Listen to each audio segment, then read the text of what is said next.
Welcome to views media Telugu. Guntur rural మండలం Etukuru bypass road దగ్గర ప్రతిపాడు నియోజకవర్గ వైఎస్ఆర్ కాంగ్రెస్ పార్టీ కార్యాలయంలో వైఎస్ఆర్సీపీ పార్టీ 16వ ఆవిర్భావ దినోత్సవం సందర్భంగా మహానేత దివంగత ముఖ్యమంత్రి వైఎస్ రాజశేఖర రెడ్డి విగ్రహానికి పూలమాలలు వేసి ఘన నివాళులర్పించి అనంతరం పార్టీ జెండా ఆవిష్కరణ చేసి కేక్ కటింగ్ కార్యక్రమంలో పాల్గొన్న ప్రతిపాడు నియోజకవర్గ వైఎస్ఆర్ కాంగ్రెస్ పార్టీ ఇన్ఛార్జి బలసాని కిరణ్ కుమార్. కార్యక్రమంలో ప్రతిపాడు నియోజకవర్గ వైఎస్ఆర్ కాంగ్రెస్ పార్టీ నాయకులు, కార్యకర్తలు, అభిమానులు పాల్గొన్నారు.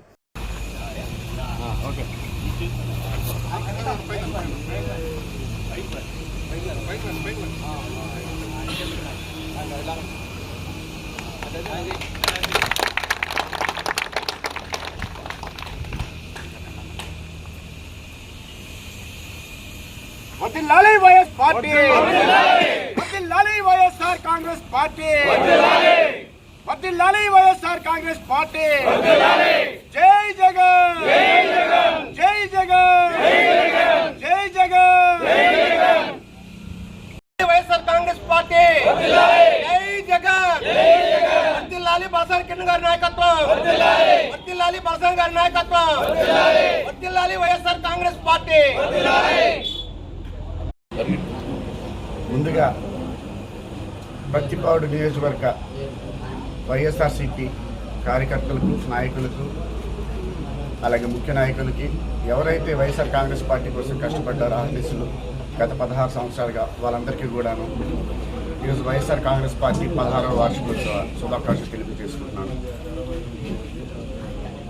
2011లో మా నాయకుడు వైఎస్ జగన్మోహన్ రెడ్డి గారు వైఎస్ఆర్ కాంగ్రెస్ పార్టీని స్థాపించడం జరిగింది.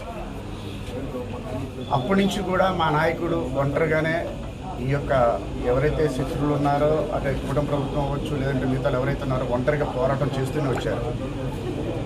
2019లో పాదయాత్ర చేసి అలాగే వైఎస్ఆర్ కాంగ్రెస్ పార్టీ అనే ప్రభుత్వం ఏర్పాటు చేయడం జరిగింది.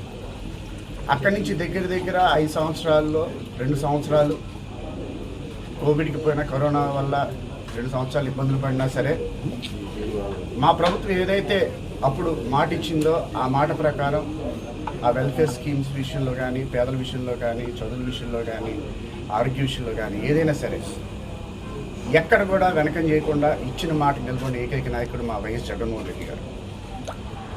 అలాంటి నాయకుడు మళ్ళీ రావడం కోసం అని చెప్పి 2019లో 24లో మళ్ళీ అబద్ధపు మాటలు, అబద్ధపు హామీలు ఇవ్వడానికి ఇష్టపడక ఏదైతే చేయగలనో అదే చేస్తానని చెప్పి సో నేను అబద్ధాలు చెప్పి గద్దెనకాల్సిన అవసరం లేదు.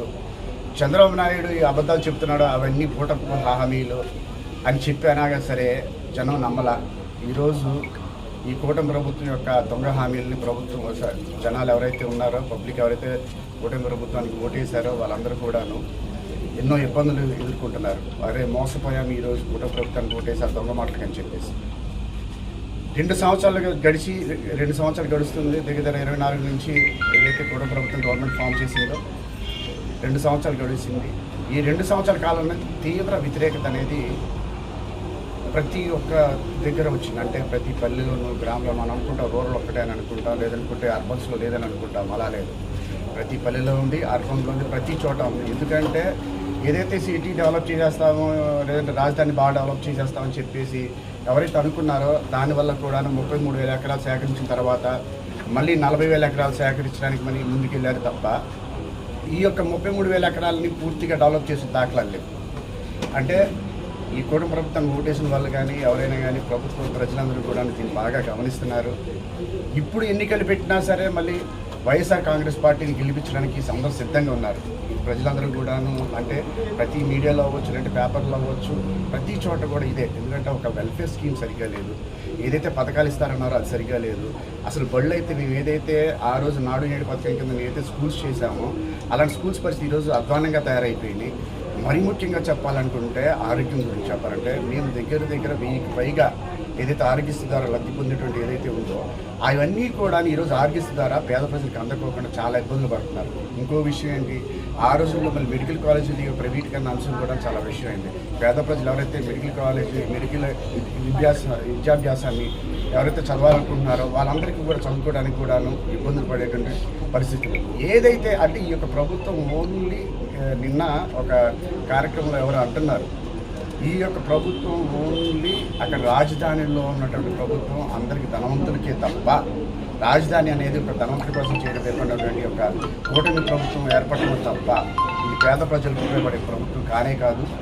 రానున్న రోజుల్లో వైఎస్ఆర్ కాంగ్రెస్ పార్టీ 2029లో 100% జయప్రదంగా మన యొక్క జెండా ఎగరేస్తామని చెప్పేసి తెలియజేసుకుంటూ మా యొక్క వైఎస్ఆర్ కాంగ్రెస్ పార్టీని 100% మా జగన్మోహన్ రెడ్డి గారిని గెలిపించుకుంటామని తెలియజేసుకుంటూ సెలవు తీసుకుంటాను. Thank you.